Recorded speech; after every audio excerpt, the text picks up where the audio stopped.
ఫ్యామిలీలో ఉండే అందరు బిడ్డలు అందరూ కూడా నా అచీవ్మెంట్. వీళ్ళందరూ చూస్తుంటే ఇది కదా నేను సాధించానని. మొన్న పవన్ కళ్యాణ్ ఇంటికి వచ్చినప్పుడు ఒక మాట అన్నాడు, అన్నయ్య నీకు ఒక మాట అనేవాడికి గుర్తుందా అని. ఏమన్నానరా, మన ఇంట్లో ఇంతమంది మీరందరూ ఉన్నందుకు, నాకు ఈ అవకాశం భగవంతుడు ఇచ్చినందుకు ఇది నాతో ఆగిపోకూడదు. ఒక రాజ్ కపూర్ ఫ్యామిలీలో ఎంతమంది ఎలా ఉన్నారో ఆ రకంగా మరొక రాజ్ కపూర్ ఫ్యామిలీ మన మెగా ఫ్యామిలీ అవ్వాలి అని నువ్వు చెప్పావు.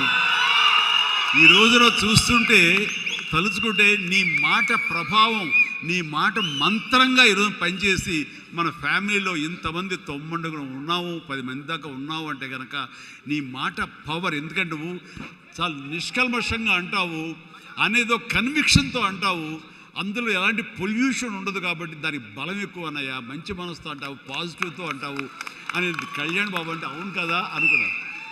తెలియకుండా అదే ఒక పత్రిక కపూర్ ఫ్యామిలీ ఆఫ్ సౌత్ అంటూ మా గురించి ప్రస్తావించినప్పుడు, భగవంతుడా, ఇది మా గొప్పతనం కాదు, నువ్వు ఈ ప్రజలు, నా అభిమానులు, ఈ ప్రేక్షకులు మమ్మల్ని ఆదరించారు కాబట్టి మేము ఈ స్థాయిలో ఉన్నాము.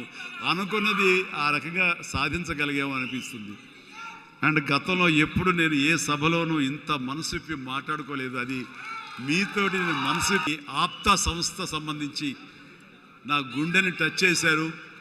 అందుకనే లోపల నుంచి అది తన్నుకొచ్చింది కాబట్టి మనస్ఫూర్తిగా నా కుటుంబ సభ్యులతోటి, నా వాళ్ళతోటి నేను